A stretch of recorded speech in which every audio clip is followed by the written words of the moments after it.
이사야서를 쭉 통독해 가는데 이사야 63장을 읽으면서 제가 깜짝 놀랐습니다. 여러분 읽으신 분들 잘 기억 안 나시죠? 읽는데 일단 관심을 기울였기 때문에. 왜 깜짝 놀랐냐 하면 지난주 금요일날 우리가 살펴보았던 요한계시록 그 10몇 장이죠?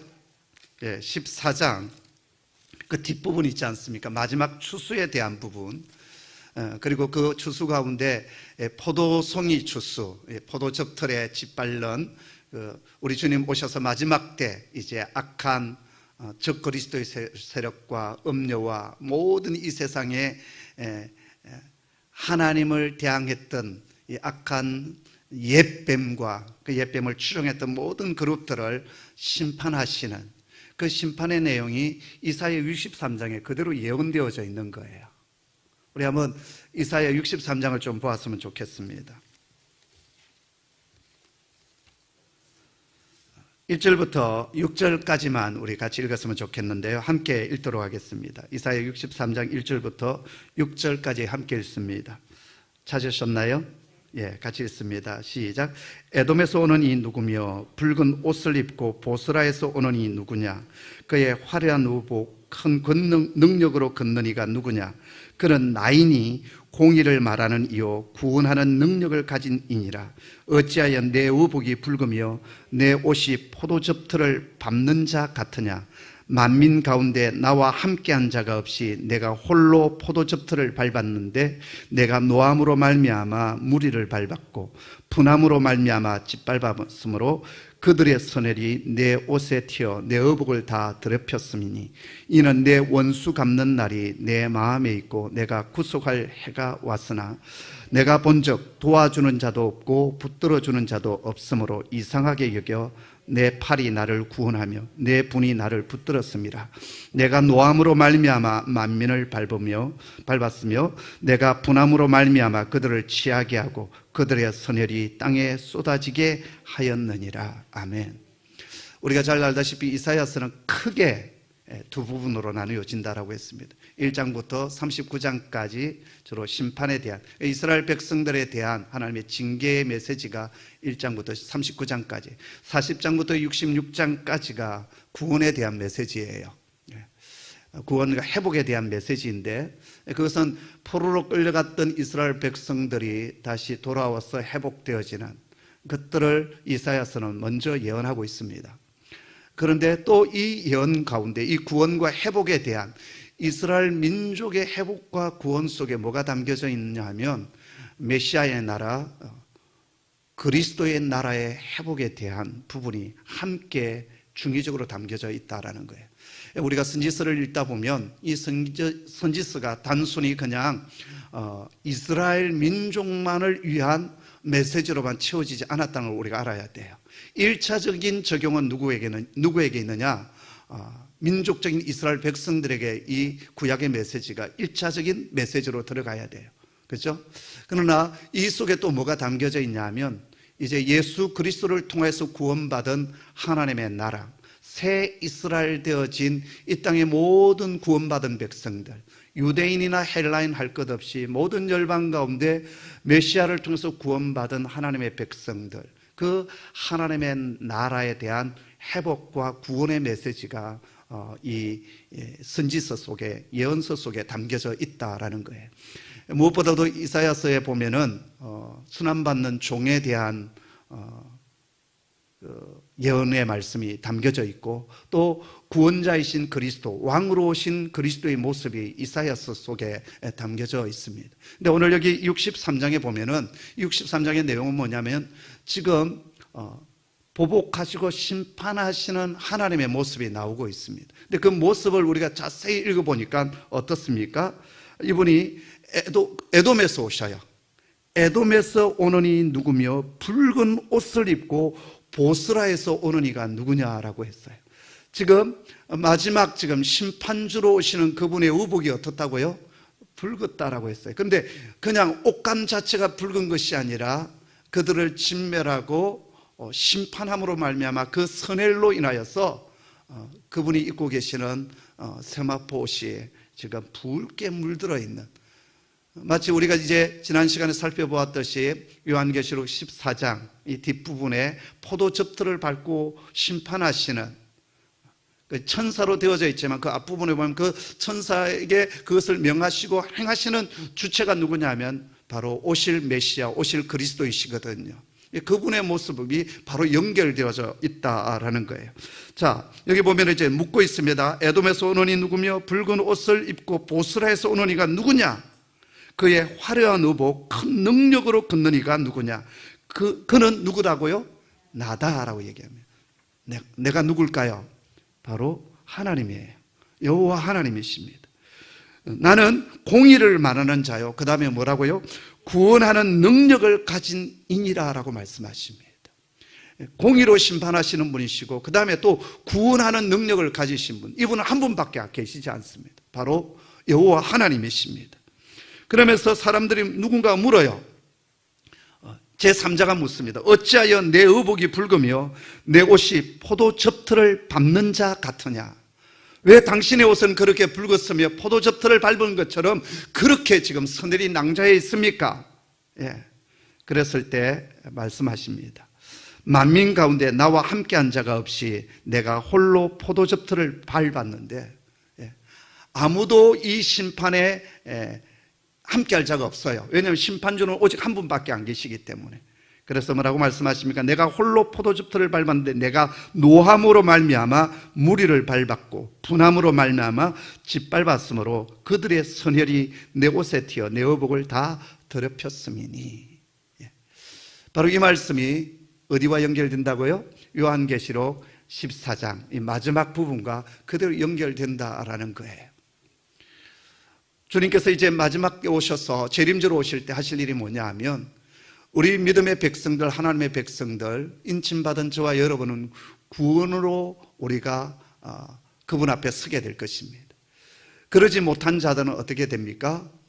짐승의 표를 받은 자들은 오늘 여기 말씀했던 것처럼 이제 이 마지막 심판, 이제는 피할 수 없는, 돌이킬 수 없는, 그리고 이제 기다려주지 않는, 다시는 기회가 없는 이 마지막 심판, 마치 포도송이를 따서 포도즙들에 붓고 그리고 그 발로 이기듯이 그러한 마지막 정말 엄중한 심판이 임할 것임을 말씀해 주고 있습니다. 자, 그런데요, 여기에서 왜 이분이 에돔에서 오며 보스라에서 오느냐라는 거예요. 보스라가 어디냐 하면 보스라는 옛 에돔의 수도입니다. 제가 이제 이 부분 때문에 오늘 제가 좀 여기에 관련해서 제가 좀 찾아봤는데, 보스라에 대해서 찾아봤는데요. 우리나라 목사님 가운데 이스라엘에서 가장 오래다 하면 어폐가 있겠지만 오랫동안 그곳에서 거하시면서 이제 학위도 받으시고 또 계속 고고학적인 장소를 찾고 또 가이드를 하시는 한 분이 계십니다. 이강근 목사님이시라고. 이렇게 카우보이 모자 늘 쓰시고 EBS 방송에서도 그분이 자주 나오셔서 이렇게 성지를 소개하기도 하고 이스라엘 또 요르단 이런 쪽을, 광야 쪽을 소개를 많이 하시는데, 이강근 박사님의 이제 제가 견해를 좀 듣게 되었습니다. 이분이 이제 그 현장에서 이 보스라를 소개를 해요.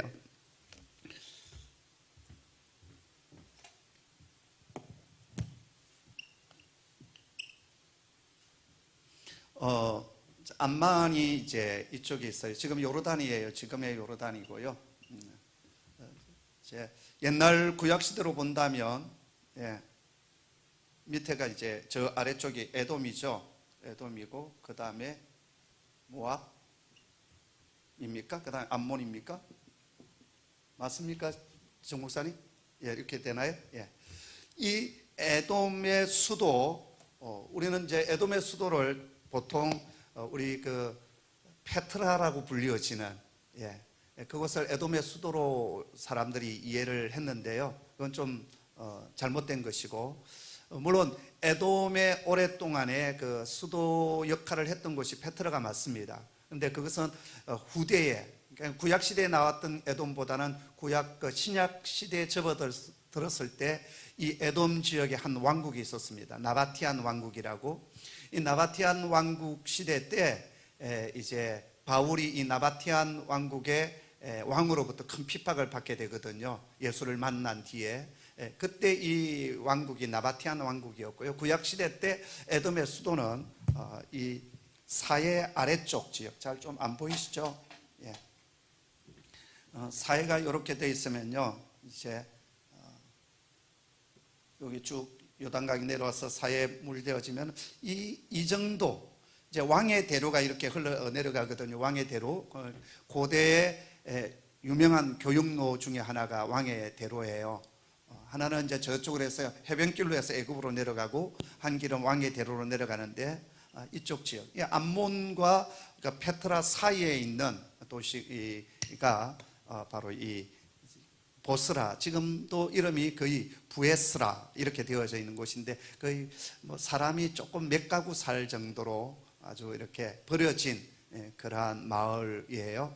그런데 이 보스라가 어떤 곳이냐면 마치 마사다 유적지처럼 이렇게 요새예요. 왜냐하면 삼면이, 이 왕의 대로가 아주 지형 자체가 그랜드 캐년 비슷한 곳이에요.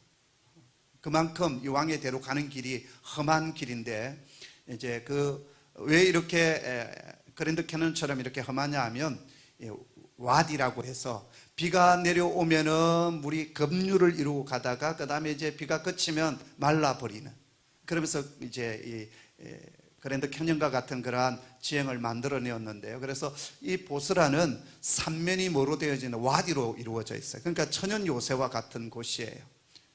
근데 왜 이 보스라가 이제 성경 속에 나오느냐? 마지막 때 메시아가 이곳으로부터 오신다라고 지금 예언되어져 있는 거거든요. 그래서 이 요단강 이쪽 편에 이제 유대인들 가운데 그리스도를 믿는 메시아닉 주가 있습니다. 그러니까는 기독교인 유대인들이 있어요. 그 기독교인 유대인들이 이쪽 지역에서 이 보스라를 향하여서 늘 기도를 한다고 그래요. 왜 기도할까요? 재림으로 오시는 주님께서, 그리스도께서 이 보스라를 통해서 오신다라는 거예요. 이제 이것은 이강근 박사님의 이제 견해인데요. 그분이 무슨 얘기를 했냐면, 마태복음 24장에 보면은 이제 마지막 때 징조에 대한 얘기를 하시면서 예루살렘 성전 멸망과 함께 마지막에 대한 어떤 징조를 이렇게 말씀하지 않습니까? 멸망에 가정한 것이 거룩한 것에 선 것을 보거든 너희는 어디로 가라? 산으로 가라라고 했어요. 이 산이 어디냐? 단순한 그냥 옆에 있는 뭐 남산, 청계산 이런 산이 아니라 바로 이 보스라를 말한다라는 거예요. 그러면서 미가서 2장 12절 우리 한번 같이 볼까요? 미가서 2장 12절을 우리 같이 보았으면 좋겠습니다. 미가서는 저 뒤쪽에 있어요. 제가 가지고 있는 성경책은 1291쪽인데요. 여러분 좀 다를 수 있습니다. 2장 12절.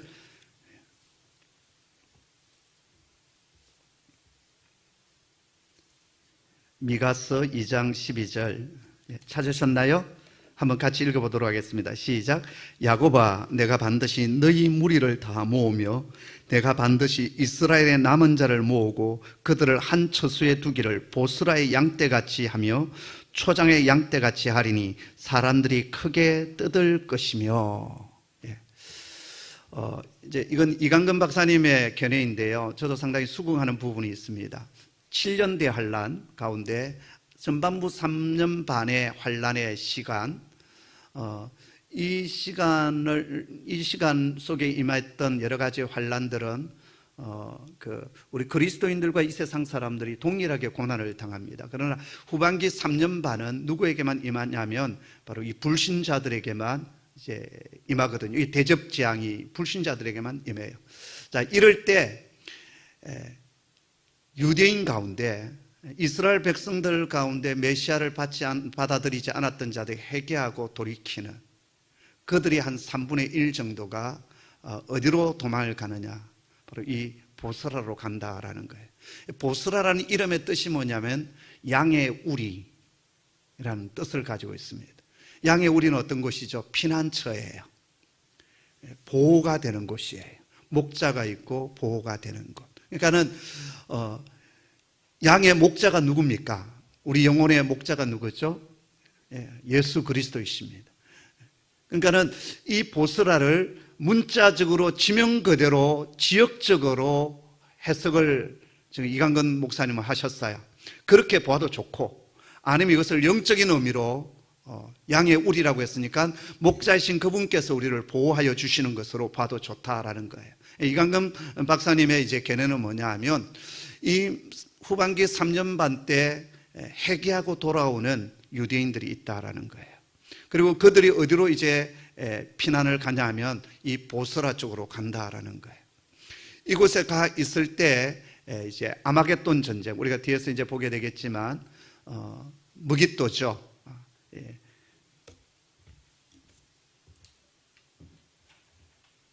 무깃도가 이제 어디냐면 여기 갈멜산이고요.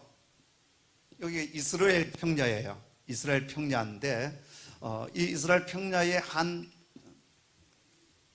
지역이 바로 머깃도입니다. 이 머깃도가 이제 헬라어로 음력이 되어지면 아마겟돈이 되는 거예요. 이 머깃도는 구약 시대 때부터 유명한, 그리고 오래된 뭐랄까요, 군사적인 성읍이었어요. 그러니까 여러 차례 이곳에서 전쟁이 이루어진, 왜냐하면 이곳이 교통의 요충지거든요. 아까 전에 제가 해변길에 대한 얘기를 하지 않았습니까? 자, 저 북방에 있는 민족들이 이제 남방으로 교역로를 뚫기 위해서 가야 되는 곳이 아까 전에 말했듯이 하나는 왕의 대로이고 또 하나는 해변길로 가야 되는데, 그 해변길로 가는 곳이 어디냐면 바로 꼭 이 이스라엘 평야를 통해서 이렇게 내려가게 돼 있어요. 그러니까 이곳에 딱 요충지에 자리 잡고 있는 것이 머깃도예요.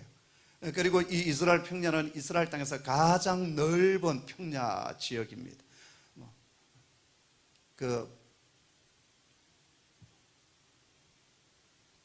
엘리야가 갈멜산에서 하나님의 불을 받고 바알 선지자를 쳐 죽이지 않습니까? 그 평야 지역에 이렇게 조그마한 큰 뭐 이렇게 강이라고 되어져 있지만, 강이라기보다는 우리 여기 성사천 정도 그런 곳에서 쳐 죽이거든요. 그런 곳인데 어떻게 보면은 넓은 이스라엘 땅에서 가장 넓은 평야 지역이고 지금 곡창 지역입니다. 이곳에서 마지막 전쟁이 일어날 것이다. 아마겟돈 전쟁이 일어나게 될 것이다 라고 이제 얘기를 하죠. 어찌되었든 적 그리스도의 세력들이 어디로 이제 가게 되냐면 이 아마겟돈에서 지금 보스라로 피신해 가 있는 유대인 그리스도인들, 그들을 진멸하기 위하여 그쪽으로 간다라는 거예요.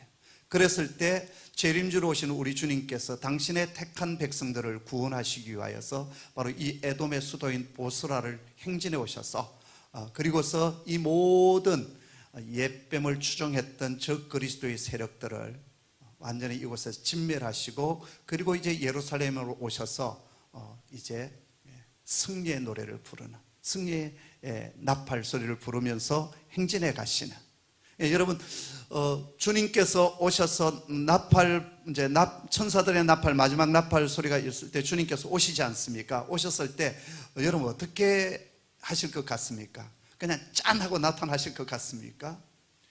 이 땅의 악한 자들을, 그리고 그리스도의 대적자들, 하나님의 대적자들을 진멸하고 심판하시지 않겠습니까? 그것이 이사야서에서도 나와 있고, 그리고 요한계시록에서도 그대로 나와 있습니다. 그리고서 이제 승리의 행진을 해 나가시는, 그럴 때 이 예루살렘은 하늘에 있는 예루살렘과 이 땅의 예루살렘이 서로 만나게 되는, 그래서 새하늘과 새 땅을 열어주시는 역사가 일어나게 될 것이다 라는 거예요. 그래서 그 행진하는 시간들이 분명히 있고 그런 시간이 꽤나 긴 시간이 되지 아니할까. 그래서 이 세상의 모든 하나님을 대적하는 악한 제도와 법령들을 다 이제 그리스도께서 통치하시는 나라로 만드는, 그럴 때 저와 여러분이 이제 부활의 몸을 입고 주님과 함께 이 땅에 왕노릇 하는 역사가 일어나는, 그것이 천년왕국에서 일어나는 일이거든요. 그것을 이사야 63장은 말씀해 주고 있었다라는 거예요. 그래서 제가 63장을 통독하면서 제가 깜짝 놀랐습니다. 보스라에 대한 얘기는 저는 알고 있었지만 또 마침 요한계시록을 강의하고 있었기 때문에 그것이 그대로 연결되어서 갔다라는 거예요.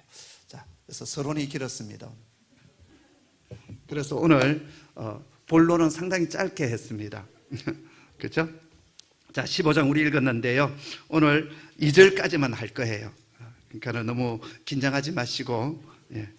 저 양반이 또 서론 엄청 길고 또 본론까지 가면 어떡하나 또 이러면서 지금 힘들어하시는 분들이 여기 두 분 저기 한 분 계시는데 빨리 끝날 거예요. 같이 읽어보겠습니다. 시작. 15장은 계시록에서 가장 짧은 장이다. 이는 앞으로 올 7 대접재앙의 준비장으로 1절은 선, 2, 4절은 승리한 성도들의 찬송, 5절, 8절은 대접이 부어지는 준비 과정을 보이고 있다. 이렇게 유달리 7 대접재앙에 대한 준비를 보이는 것은 이 재앙이 그만큼 중요한 의미를 지닌 클라이막스를 이루는 재앙이기 때문이다. 예. 자, 1절은 이제 서은인데요. 이 15장이 전체 요한계시록에서 제일 짧은 장이에요. 준비장인데 뭘 준비하느냐?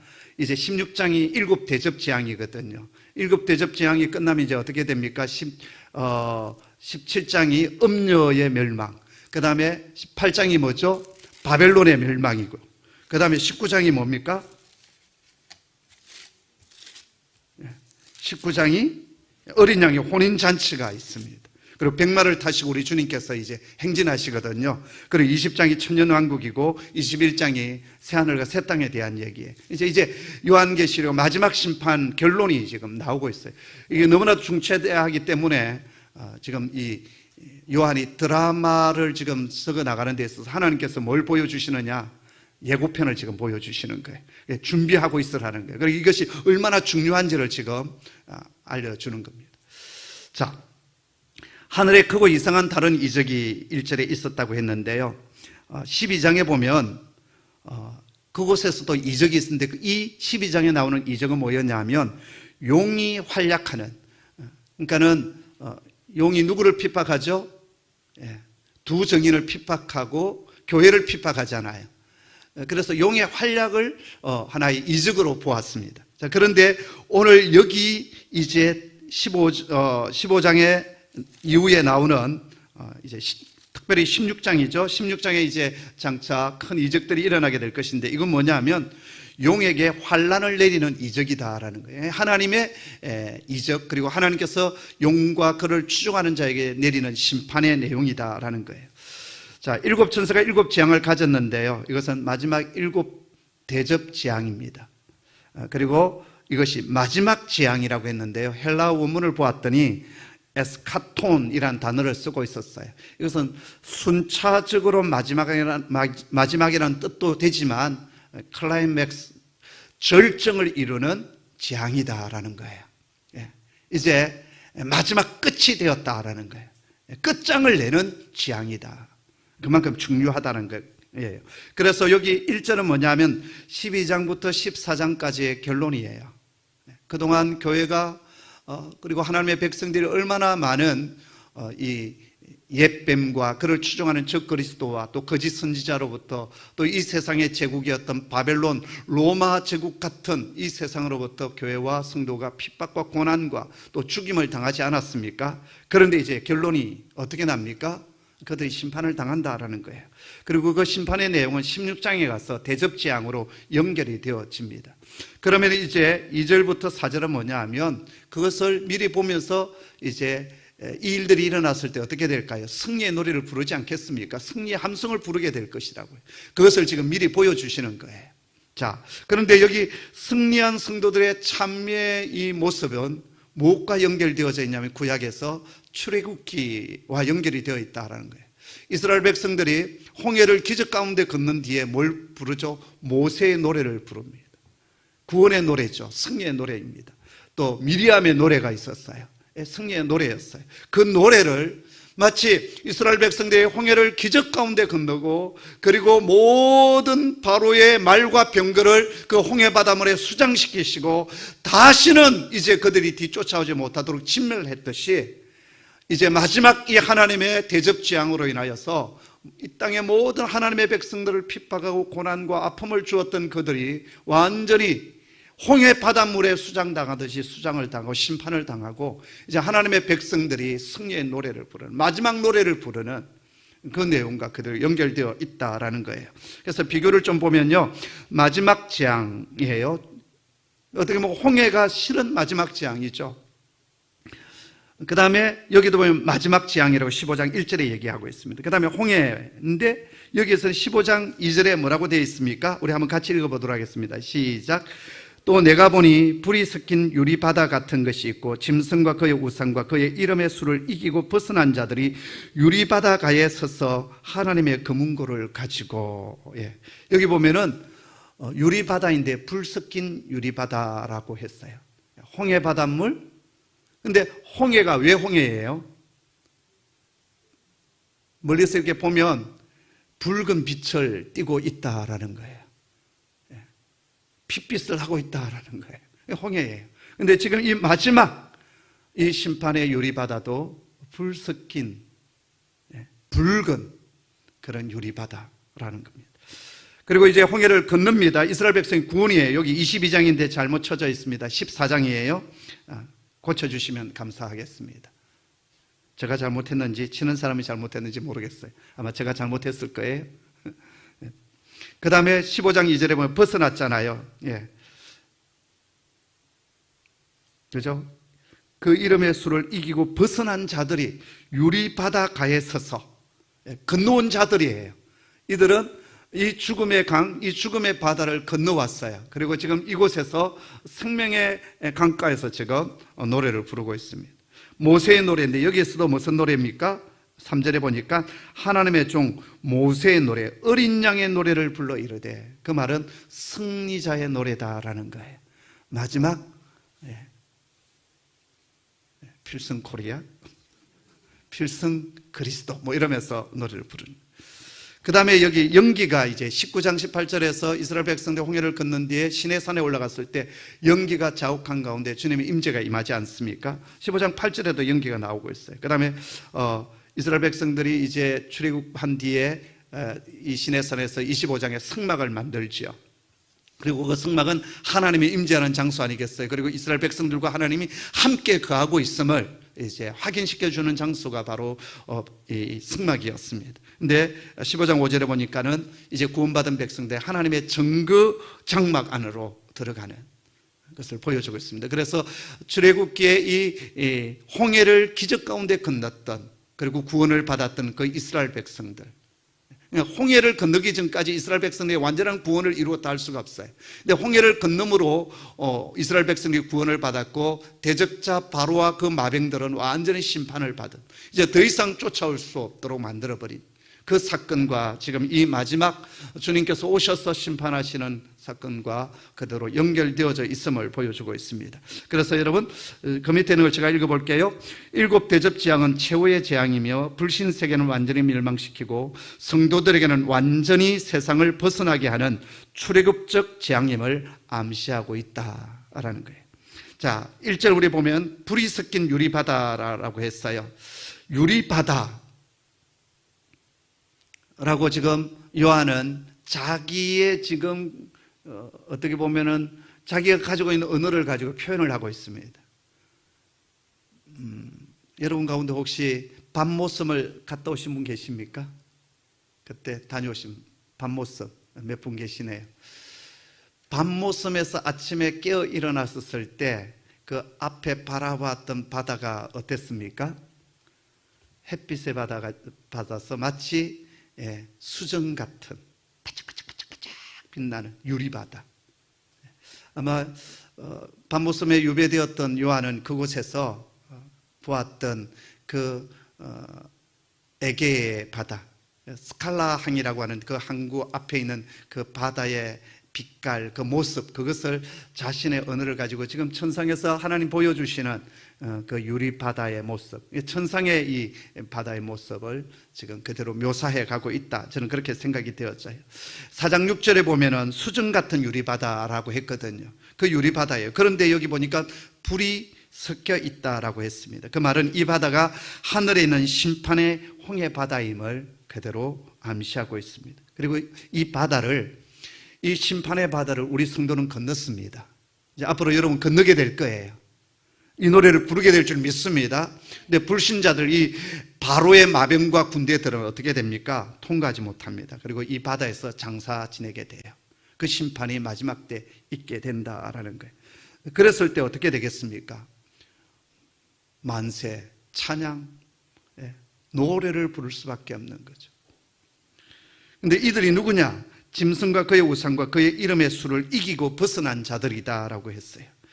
바로 이 강을 건넜던 사람, 구원의 강을 건너고 지금 유리바다 가에서 찬송을 부른 자들이 누구냐 하면 고난과 어려움 속에서도 믿음을 잃어버리지 아니하고 저 그리스도의 표를 받지 않고 그 위협에 굴복당하지 않고 이긴 자들이었어요. 믿음을 지켜나갔던 자들. 그런 자들이 바로 지금 이 노래를 부르는 거예요. 아멘. 그리고 이들에게는 뭐가 주어지느냐? 7 교회에게 주셨던 상급이 주어집니다. 이긴 자들에게 주는 상급이에요. 승리의 노래만 부르는 것이 아니라 각 교회들마다 마지막으로 이기는 자에게 주시는 상급이 있었어요. 에베소 교회는 생명나무를 상급으로 주셨어요. 또 스무나 교회는 이긴 자에게 사망에서 보호를 받는 그러한 상급을 주셨어요. 버가모 교회를 향하여서 주님 뭐라고 말씀하시냐? 이기는 자에게 감추인 만나를 먹게 될 것이다 라고 했어요. 이 생명 양식을 먹게 되는 거죠. 그 다음에 두아디라 교회에 이기는 자에게는 만국을 다스릴 권세를 주신다고 했어요. 주님과 함께 이 땅을 통치하는 권세, 왕노릇하는 권세를 하나님께서 우리에게 주신다라는 거예요. 할렐루야. 그 다음에 사대 교회는 흰옷을, 이기는 자에게 흰옷을 입혀주신다고 했습니다. 깨끗한 옷. 우리 속에는 얼마나 많은 허물과 죄악들과 더러움이 있습니까? 그것을 깨끗이 씻겨주시고 그리고 우리를 덮어주시는 흰옷을 입게 해주신다라는 거예요.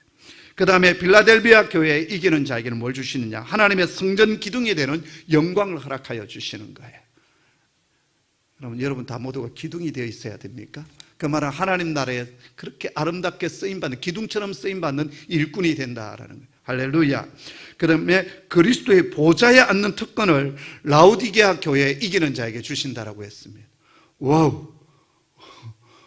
저는 이거 보면서 깜짝 놀랐습니다. 철구야 여기 와서 한번 앉아볼래? 제가 어떻게 감히 앉아봐? 괜찮아. 여러분 청와대에 들어가서 대통령이 앉는 그 자리에 대통령이 앉아보라고 할까요? 그런데 분명히 자식에게는 앉아보라고 할 겁니다. 아무도 안 볼 때 너 한번 앉아봐. 그러지 않겠습니까? 한번 앉아봐. 괜찮아. 오늘 손희삭 전도사가요 자기 신대원 친구 한 명이랑 센터에 와가지고 고기를 구워 먹는데요. 원래 3명이 약속을 했는데 1명이 펑크를 내서 2명이 아니 남자 2명이서 무슨 맛이 있겠다고 고기를 구워 먹느냐고. 그래서 제가 이제 아까까지 구워 먹는 것들을 좀 얘기해주고 왔어요. 그리고 이제 아까 전에 여기 들어오기 전에 이제 문자를 보냈어요. 잘 고기 구워 먹었냐 했더니 잘 구워 먹은 사진을 찍어 보냈어요. 그래서 어디 있냐 했더니 제 방에 있대요. 제 방에 이 밤에 이 캄캄한 밤에 제 방에 들어가 있을 자가 누구겠습니까? 아들이니까. 그리고 아들의 친구이니까. 참고로 제 방 문은 열쇠 잠금이 열쇠가 있긴 하지만 늘 열어놔요. 그냥 열려 있어요. 혹시 또 부부싸움 해가지고 갈 곳이 없으면 제 방에 오시면 열려 있을 거예요. 제가 있으면 이제 큰일 나는 거죠. 어찌되었든 이제부터 잠궈 놓겠습니다. 또 이게 또 방송으로 나가면 또 제 방에 와가지고 또 이게 제 아들이니까 제가 없어도 그 방에 가서 아마 라면 끼리 먹고 그랬을 거예요. 분명히. 어떻게 주님께서 그리스도의 보좌에 앉는 특권을 우리에게 주실까요? 어림없는 얘기 아니겠어요? 그런데 우리가 누굽니까? 예수 그리스도를 통해서 아버지의 아들이 되었고 딸이 되었다라는 거예요. 자녀가 되었다라는 거예요. 그래서 보좌에 앉는다는 것은 실제로 그곳에 우리가 앉을 수 있는 자격을 얻었다는 것과 함께 보좌에 앉는다는 것이 다름이 아니라 통치자거든요. 그 자리에 앉아서 하고 뻐기는 것이 아니라 이 땅을 통치하는 그러한 권세와 자격을 주시겠다라는 거예요. 또 그만큼 또 우리를 위로하고 격려하고 또 승리자로 우리를 주님께서 인정해 주시겠다는 말씀으로 저는 이해를 했습니다. 그리고 이거 보면은 그냥 노래 부르지 않고 하나님의 금은고를 가지고 오라고 했어요. 그 금은고가 어떤 금은고인지를 모르겠습니다. 그러나 하나님께서 허락해 주신 하늘나라의 악기를 가지고, 이 세상의 악기가 아니라 하나님 나라의 악기, 하나님께서 허락해 주신 그 악기를 가지고 우리가 하나님을 찬양하는. 그래서 어떤 분은 하나님께서 우리에게 주신 금은고가 뭐겠느냐, 이 목소리가 아니겠느냐, 뭐 이렇게 얘기하시는 분도 있는데, 저는 분명히 하나님께서 허락해 주시는 다른 어떤 악기가 있지 않나라는 생각을 해요. 그걸 가지고 하나님을 마음껏 찬양하고 경배하고, 그리고 승리의 함성을 부르며 노래하는 그들이 우리에게 있을 것이다. 이제 그것을 지금 미리 보여주는 거예요. 왜냐하면 이제 16장에서부터 뭐죠? 7 대접 심판이 와서 이 14장 그 마지막 부분에서 했던 그 추수의 심판, 그것이 실질적으로 어떻게 이루어지는 것을 대접 심판을 통해서 보여줘요. 그리고 이제 17장에 들어가서 음녀의 심판, 18장에 들어가서 바벨론의 심판, 그리고 19장에 어린 양의 혼인잔치, 이제 당신의 백성들을 다 불러 모아서 승리의 잔치를 벌이는, 그러면서 천년왕국과 이제 마지막 백보자 심판까지 이루어지는, 어떻게 보면 이제 요한계시록 마지막 클라이맥스가 바로 이 부분까지 와 있어요. 그래서 그것을 미리 지금 예고편으로 보여주고 있는 것이 바로 이 15장이다. 그리고 이제 그만큼 기대하고 너희가 인내하면서 나아가라, 그 말씀을 하고 있습니다. 사랑하는 성도 여러분, 오늘 우리는 이 시대 속에서 또 이 세상을 살아가면서 예수 믿는 것 때문에, 또 우리 하나님의 자녀이기 때문에 때로는 많은 손해도 보고 억울함을 당하기도 하고, 또 이 세상을 바라봤을 때 예수 믿지 않는, 하나님을 알지 못하는 사람들이 더 승승장구하는 것처럼 보이고 더 잘 되는 것처럼 보이기도 하고, 바벨론 제국과 로마 제국과 같은 이 세상의 제국들이 권세를 부리면서 주인 노릇하는 것을 보면서 우리는 참 때로는 절망스럽기도 하고 낙심될 때도 있습니다. 그러나 여러분, 마지막 심판은 그분께서 오셔서 하십니다. 그리고 그 모든 적그리스도의 세력들, 이 바벨론 제국 같은, 로마 제국 같은 이 세상의 사람들, 이 세상의 제국들을 주님께서 심판하실 것이고, 주님께서 완전히 왕이 되시고 통치하시는 그 나라가 오게 될 것이고, 그리고 그 나라에서 저와 여러분은 승리의 노래를 부르며 주께서 우리에게 주시는 그 상급을 받게 될 것입니다. 그렇기 때문에 우리는 때로 이 땅에서 손해를 본다 할지라도 그분이 승리하시는 그 날을 바라보기 때문에 우리는 믿음을 가지고 그것 때문에 위축되지 않고 오히려 축복하며, 왜냐하면 마지막 승리가 우리에게 있기 때문에요. 마지막 전쟁의 승리는 우리에게 있어요. 전투에서는 우리가 질 때가 있어요. 그러나 마지막 최종적인 승리는 그분에게 있고 당신의 백성들에게 있기 때문에 우리는 끝까지 믿음의 경주를 해나가는 저와 여러분 되기를 주님의 이름으로 축복합니다. 아멘.